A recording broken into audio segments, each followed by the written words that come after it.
พ่อมาส่งค่ะมาชงลูกมาชงเปิดคาตะเฮือนนะ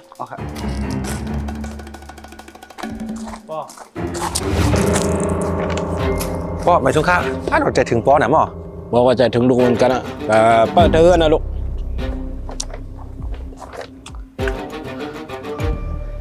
ขามือเฮือนนะลูกถ้าตึกเลิกการมากไปพอคู่ขาก็ไปไล่ๆมีหือมีไข่ให้เงาอย่างเบี้ยงลูกขึ้นเอาขามือละเบี้ยงไปเขาเปิดตาโปตะเฮือนนะ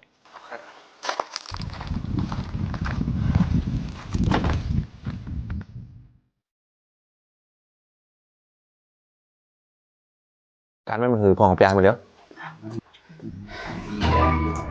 กันอะไรกันด้วยฮาในความเมียนมาหูมันพุด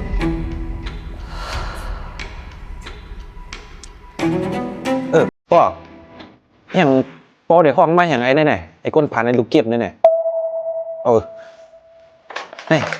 ถ้าซื้อกอดผีมันป้อเนี่ยคนว่าก้นเทากินเอา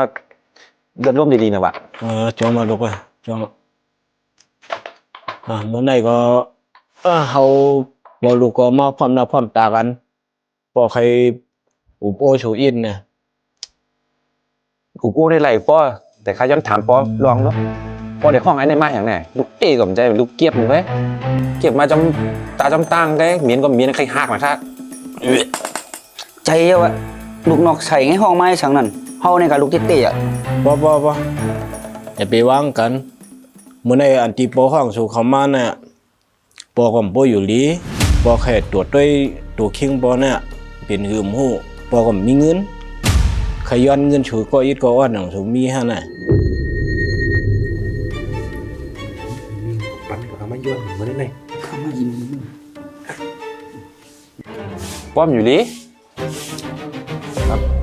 เงินอยู่ที่ปอปั่นเมื่อปัดป้นก็ข่าวซื้อรถโมดว่ามีสังว่าป้อข้าวนเลยว่าคาโหลมีการหน่วยเฮ็ดไหนครับเดี๋ยวย้อนเหมือนดังนะไปลุงครับได้มัดใจกับป้องนะไอ้แก้วกูดอดกูอยู่อะปอเงินขำได้จับตัวมาอีแล้วมันอยู่ที่นี่ครับว่าอักคาหนูมีการเฮ็ดอะปอใส่ยื่นมือก่อนมั้งนึง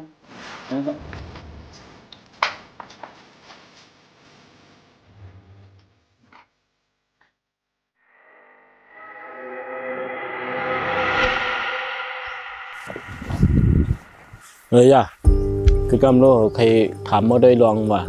เขาเนี่ยเขามี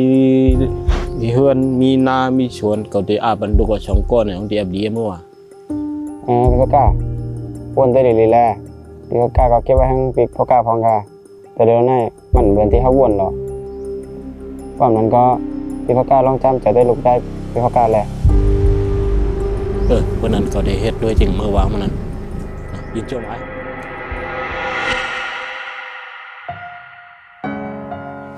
ป้อ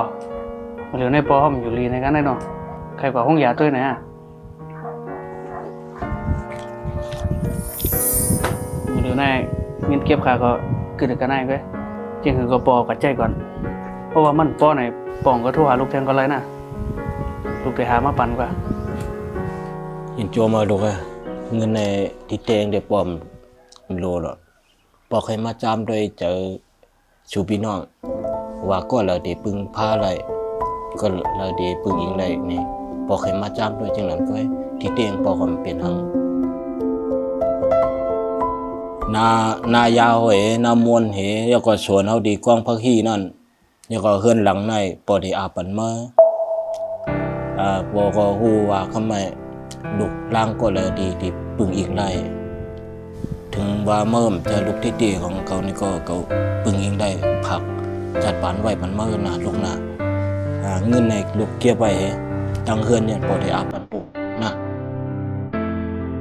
จูมันก็ปอ